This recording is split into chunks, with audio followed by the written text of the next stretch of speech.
হিন্দু পুরাণ অনুযায়ী দক্ষ যজ্ঞের পর সতী দেহত্যাগ করেন। বিষ্ণু তার সুদর্শন চক্র দিয়ে সতীর অঙ্গ 51টি খণ্ডে খণ্ডিত করেন। প্রতি খণ্ড যেখানে পড়ে সেখানে একটি করে পীঠস্থান গড়ে ওঠে। ফারাবাগ থেকে 5 মাইল দূরে সতীর কিরিট পড়ে।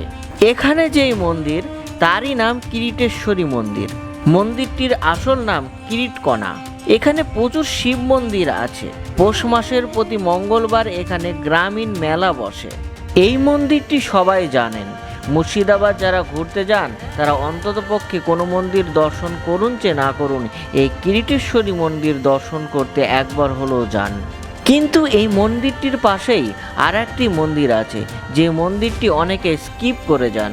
সেই মন্দিরটি হলো কিরিটেশ্বরী গুপ্ত মন্দির। আজ এই ভিডিওতে এই গুপ্ত মন্দির সম্পর্কে জানাবো। আর কিরিটেশ্বরী মন্দির সম্পর্কে সম্পূর্ণ ভিডিও যদি দেখতে চান তাহলে আই বাটন ও ডেসক্রিপশন বক্সে লিংক দিয়ে দেবো, আপনারা দেখে নিতে পারেন।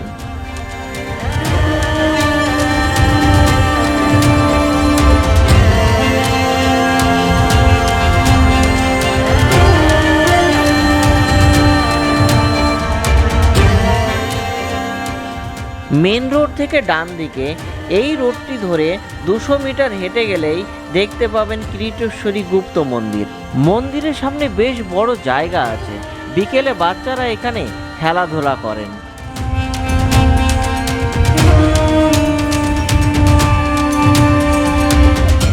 গুপ্ত নামের অপব্যাখ্যা হচ্ছে, কিন্তু গুপ্ত নামের ব্যাখ্যা আছে।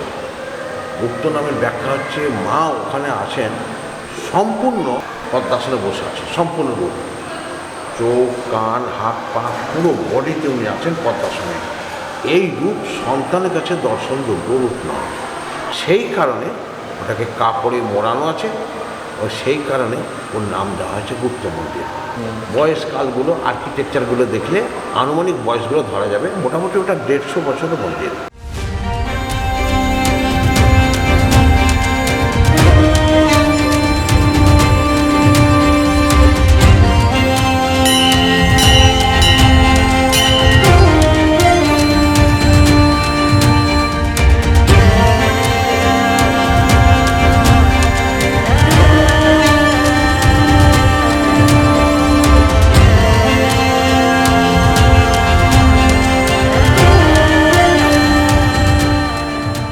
এই ছিল কিরিটেশ্বরীর গুপ্ত মন্দির।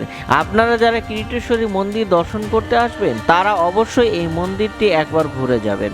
আর এই ভিডিওটি যদি ভালো লেগে থাকে তাহলে অবশ্যই লাইক, শেয়ার এবং সাবস্ক্রাইব করতে ভুলবেন না। দেখা হচ্ছে পরবর্তী ভিডিওতে।